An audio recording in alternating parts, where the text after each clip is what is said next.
So here's the full video. If you saw the story, you know, last night I saw something in the house that, as crazy as it sounds, to me looked like a vampire. I'm just going to show you the video. Here we go. Okay, trying again. Hearing sounds up here, like somebody's moving around.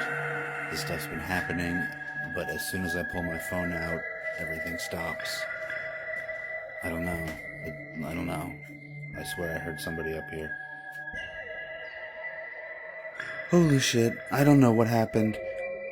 That thing vanished, and my camera stopped recording immediately at the same time. It's gone. Here's a slowed down version of what you saw, brightened and close up. I'm gonna post a still. I'm not sure how well you can see it. It turned like an old man to the door, lurched forward, and vanished. Honestly at a loss for what to do from here, but I'll keep you guys updated.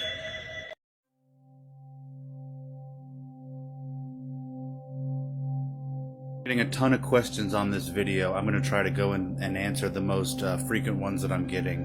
Why I call it a vampire. Some of you say it looks more like a gray alien. Some say ghost. All I can say is that seeing it in person, it looked a lot like the vampire from Nosferatu. Here, I'll show you some pictures to see what I'm talking about. It had a flatter nose and even more dramatically flared out ears, but this is essentially what it looked like. Here's a still image of what I captured for reference. Secondly, a lot of people are saying it looks like he's wearing an Adidas tracksuit. I can only assume it's the way the camera captured it.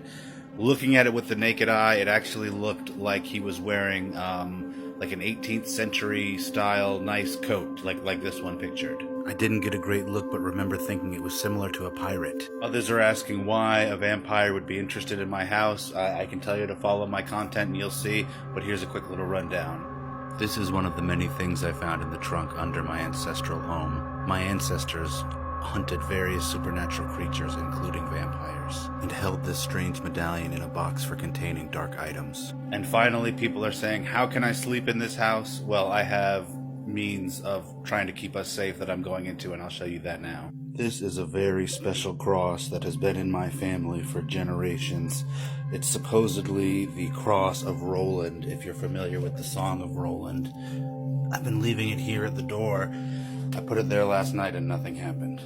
Roland de Roncevaux was considered the greatest of Charlemagne's paladin knights, warriors blessed by God that could pass that blessing into holy objects. Who is Horst Lindstrom? Okay, I'm finding out more about this Horst Lindstrom, the man that I believe was the vampire that came into my house. You know, it looked like he couldn't get past the door entryway. I'm finding more information about him. I'm trying to get as much as I can. I'll show you. Alright, as you guys can see, this journal is in really bad shape. Pages are falling out. It is Harold Jr.'s. Wherever it was not kept as well as his father Harold's, because his notebooks are in better condition. But Harold Jr. was the vampire expert, and he is the one who wrote about this man, Horst Lindstrom. I'm just going to go ahead and read to you what he wrote here in this journal. Horst Lindstrom has appeared in my home for the 4th time in half as many decades. His visage remains the same pallid white, bald of head, the flaying ears of a bat and the snout to match. I know not if he seeks the relics of his forebearer Vadesca, or one of the vampire treasures I've managed to stash away. Regardless, their proximity to Roland's cross and other holy magical charms seems ever to hold an impassable barrier, but he comes closer than any other entity has managed. He is a 5-century-old anomaly, his breed impossible to place, with traits of recluse, rat, primeval, and haunter. I'm trying to find out if there's more without damaging it, and it's hard to read already because the paper has been so darkened with the already dark ink. It does seem that he's after something in that box, something that I showed online. You know, I'll keep these crosses nearby, so I'll keep you guys updated. Hey everybody, figured I was long overdue an update, and I'm sorry that they've been few and far between, but as you can imagine, things have been very tense around here. As my viewers know, I have contacts in the state of Florida where I live, in the paranormal scene. I have people that have reached out to me from other countries that they've helped me to get information from different sources. Many of them have gone quiet in the last months as some developments have happened. Others are still in communication with me, so I am getting more information about this Horst Lindstrom, the one I believe is the vampire that I caught on camera in my house, that had various interactions with my ancestors who hunted things like him. There's still more details I'm uncovering all the time in Harold Jr.'s decrepit, deteriorated journal, as well as some of Leopold's. Consensus seems to be that Harold Jr. was correct, and Horst was actually sired by Dimitri Vadesca, the Unmaker, possibly the last person that he sired before he was slain in the 1500s. Partially explain why Horst bears normally distinct features of different types of vampires. It even seems that he was possibly purposefully created in this odd way to serve a purpose to his creator. The most troubling element of all of this is that I have now come across what seem to be reports of activity from Dimitri Vadesca, the Unmaker, post Harold Sr. Up until this point, I had the information I had led me to believe that he was the last one that had to deal with him, and that he put the situation to rest. I have information now that points to the contrary, and that while he seems to have been significantly diminished from those past interactions, he was still something like a wraith, or almost like a demon, I guess. To people involved in his downfalls, his various downfalls, their descendants like me, people who kind of obsess over him again like me, have had to deal with him. So, that's obviously very troubling to learn. And I fully believe that Horst is trying to connect with whatever form of being Vadesca takes now, and I'm caught up in the middle of it. Updates from me will be out here in the backyard now, not on the front patio. If you followed, the situation back here. I feel safer here. Bridget's blessing the tree, the Fae activity. This feels more protected than the rest of the house, so I'll keep you updated from back here. Here's the update, everybody, from Alexandra, from that email that is monitored, that I am able to reach her through. It's short, it's brief, and it's not exactly what I wanted to hear. Again, this is in reference to this situation of Horst Lindstrom, a vampire that's entered my home. Here it is. Got word from A. It's Alexandra. Says to keep doing what you're doing, something you'll have to get used to, like your ancestors. Said it's a good thing you're there, you have good instincts. Here's an explainer for what all that means and what's going on. This Alexandra is supposedly a vampire herself, the ally of my great-great-grandfather. I've been trying to contact her since recording this. What appears to be a Nosferatu-like vampire, captured in my own home. My great-great-grandfather was the family's great expert on hunting vampires, categorizing several different distinct types of them in his life. According to his writings that I now possess, Alexandra was a vampire that hunted her own kind, purposefully turned for this very reason. I've learned much of her stories from centuries-old libraries, but the books within are literally chained in place, and will continue to ward off this Horst Lindstrom, keeping him from growing his own power, or worse. As always, I'll keep you guys updated. Hey everybody, those people associated with Alexandra have gotten back to me again and given me a little more information, so I'm just going to show you. Okay, I'll explain it after. Sorry, she's short and infrequent with her replies, but she said they never really figured Horst out, exactly how he works or how to end him. She said you'd call him a haunter, but he's not exactly that. Keeping him away from what he wants is paramount. She'll try to get to him, but is very busy. Last thing, she seemed to indicate this has to do with Vadesca. If so, do not mess it up. Horst was this vampire that I captured on film in my home. He looked very much like Orlok from Nosferatu, and apparently several members of my family have seen him. My great-great-grandfather Harold Oldry Jr. wrote in his journal about him, as well as the vampires called haunters mentioned in the email. These were almost ghost or demon-like vampires that would haunt specific people or families for the purpose of torturing them. I trust Alexandra's judgment if she claims to be too busy, but if this does relate to Vadesca, the Unmaker, he was an occult sorcerer from the Crusades, literally made himself into a vampire just for immortality, was slain and returned from hell. And that's when my family got involved. So I will keep doing what I'm doing and chronicling everything, and I will also be doing some new types of content that are still related with this general theme. Everybody, wanted to give you guys a quick update about something I've kind of put together relating to the situation that's been going on recently. You know, as I've said many times, my great-great-grandfather, Harold Oldry Jr., was the family vampire expert. His son, Leopold, my great-grandfather, as I mentioned previously, did not deal with vampires. He was here in the United States. He even loaned out many of his father's specific personal belongings and things that he used in his hunts. I always thought it was because he just didn't need them because he wasn't focusing on that, but now I have reason to believe there might be more to it. My kind of desperation to learn more about this Horst Lindstrom, I've been going more into the very deteriorated journals that I avoided before because I didn't want to permanently damage them.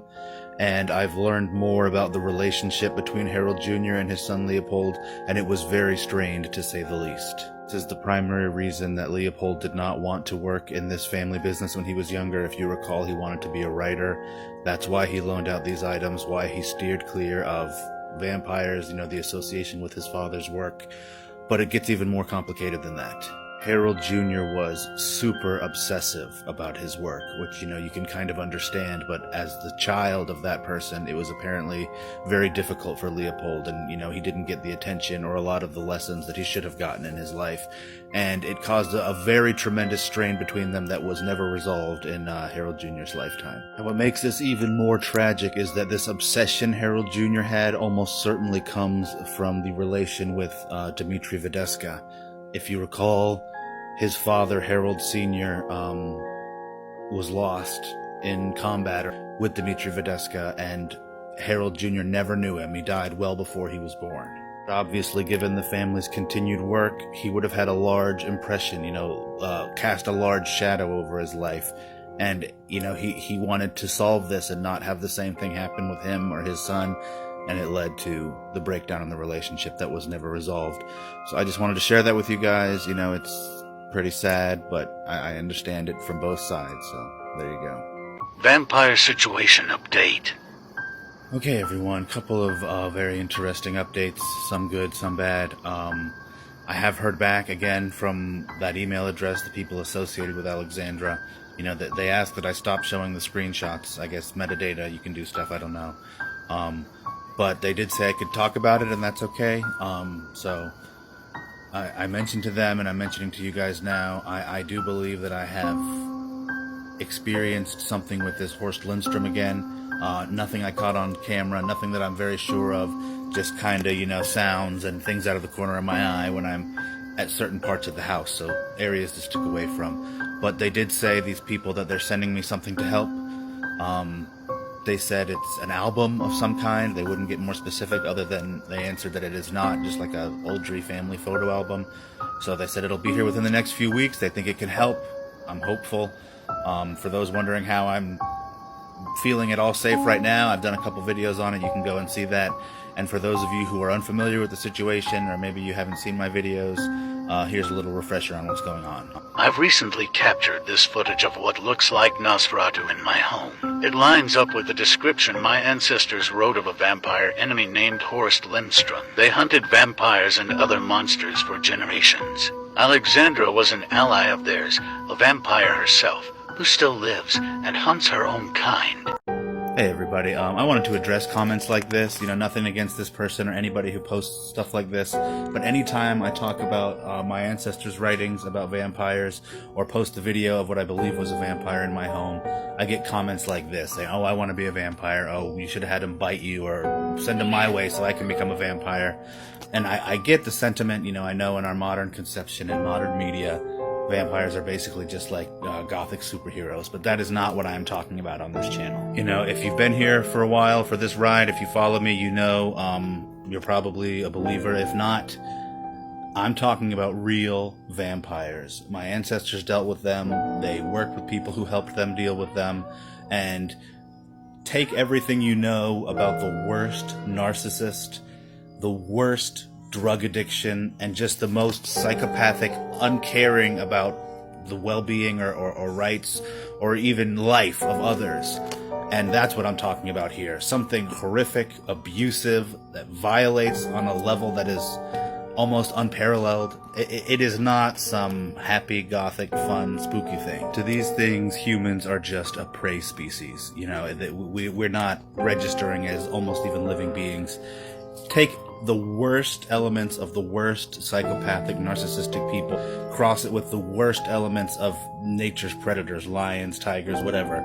Something that wants to destroy you, will do it, knows how terrible and terrifying that will be for you, and that's part of the joy for them. Again, no hate to this commenter, but if that sounds appealing to you, we probably wouldn't get along. Now, the only example I know of a good vampire, Alexandra, basically was psychologically prepared for it her whole life without her knowledge. The man who had her turned psychologically manipulated her for over a decade so that she would basically not make the full break into the psychopathic, narcissistic predator that most vampires are. I also have strong reason to believe, based on some of the things that she wrote down or that were written about her, that the blood that they drink has to be from within an hour of leaving the human body. Basically, it has to be very, very fresh, so it's not like they can just go to blood banks. So yeah, vampires suck, literally and figuratively.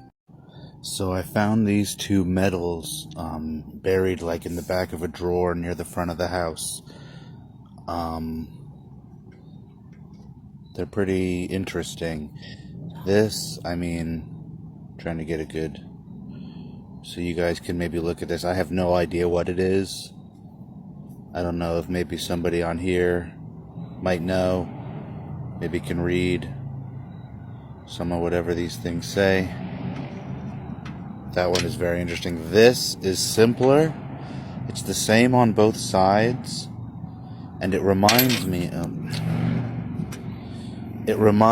a lot of the Sons of Man symbol, which was a shield with a cross on it and a sword behind it. This is kind of similar with an axe and the crosses.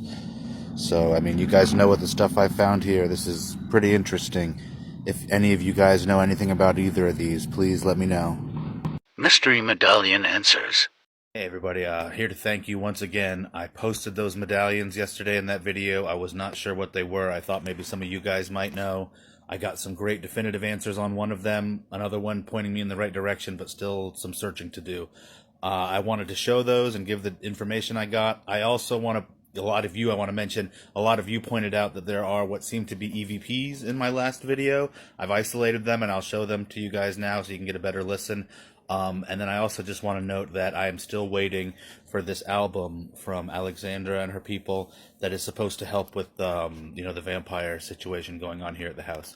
Okay, so first off, here are what I found about those medallions. Some of you correctly pointed out that this was a demon hunter's talisman. Pause to read. The other I was unable to precisely place, though it's clearly a variation of the Seal of Solomon, like the many here, but none of them are exact matches. Now here are those supposed EVPs, more isolated, and maybe you can hear them a little better. I do not know what they're saying, and I'm not even going to try to guess yet. You guys tell me what you hear. Interesting. This, and it reminds me of... Okay, I'm out in the backyard. I should have been recording already, but I was an idiot. I swear, I've been out here, like I said in a previous video, since this whole Horst Lindstrom vampire thing. Praying to the fairy tree, trying to communicate with Bridget, my ancestor's ally, and I swear I heard a woman say, "It's gonna be okay." I looked, I thought I saw the silhouette of a woman standing out around here. There's nobody here. I'm running on adrenaline because this is kind of terrifying, but also kind of cool. There is an owl hooting like crazy up somewhere. He kind of stopped, but he's been going off for a while. I don't know if that's relevant. I'm just kind of jacked right now. I don't see anybody, but it's pretty wild out here. You guys have seen it out here in the day. It's even crazier at night. So this seems like a good thing, but I'm going to head back inside. I don't know if you can hear that owl, but it's going again. Like I said, I was just out here praying to the fairy tree. You can kind of see it in the dark on the phone. Yeah, this could have really big implications. I've been asking Alexandra for help. I'd also been praying out there for Bridget's help. Both allies of my ancestors with things like this. So whatever album Alexandra is sending me, I hadn't really put much thought into how it's going to arrive, but I doubt it's going to be delivered by FedEx, so I don't know. But, I'll keep you guys updated as always. If you're totally lost and want to know more, just check out my page. I go into great detail about all this crazy stuff.